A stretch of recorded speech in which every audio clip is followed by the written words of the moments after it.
Au départ, nos travaux visaient à comprendre des mécanismes qui étaient inexpliqués.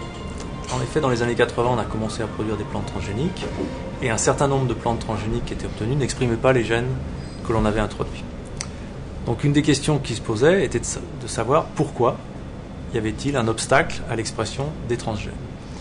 Et parallèlement à ces travaux, des travaux réalisés par des virologistes montraient que des plantes qui étaient infectées par des virus étaient parfois capables de dégrader une partie du patrimoine génétique de ces virus, en l'occurrence leur ARN.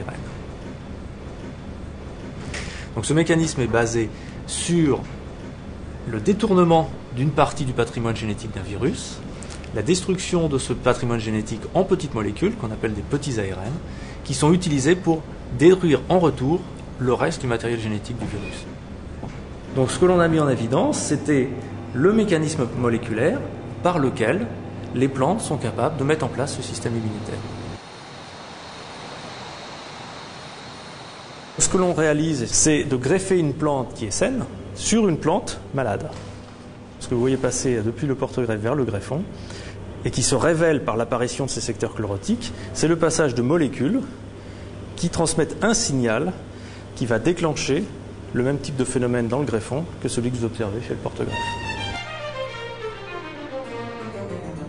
Donc on peut imaginer que des kits de diagnostic pourront être mis au point de manière extrêmement sensible, d'utilisation extrêmement facile, qui pourront être mises par exemple au service des agriculteurs pour déceler très tôt des champs d'infections viraux. Donc le prix scientifique de la Fondation Louis-Day va nous permettre d'aborder des études de haut débit qui sont extrêmement coûteuses et que notre laboratoire ne pourrait pas mener sans ce type de soutien.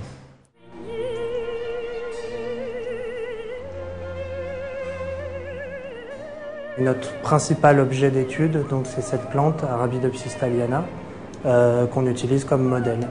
Et on essaye de comprendre comment le spectre de petits RNA de cette plante contribue aux grandes fonctions biologiques de la plante et aussi contribue à adapter la plante en face de conditions qui sont adverses.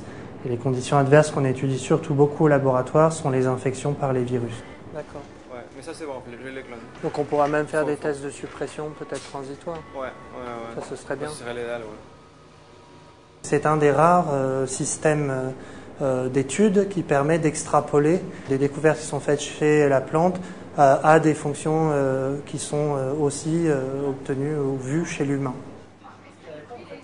On a dans nos programmes de recherche de grands programmes de séquençage en fait, de ces petits RNA qui régulent l'expression du génome d'Arabidopsis ou d'autres organismes, puisqu'on est aussi intéressé par des cultures de cellules humaines. Et en fait, l'idée est d'établir des répertoires exhaustifs de ces petits RNA en utilisant des techniques récentes de séquençage profond basées sur le pyroséquençage. Or, ces techniques coûtent très très cher, même si les prix ont maintenant un peu baissé. Et donc, ça monopolise quand même beaucoup de ressources du laboratoire en termes financiers. Donc, évidemment, le prix de l'Institut sera largement utilisé à cette fin.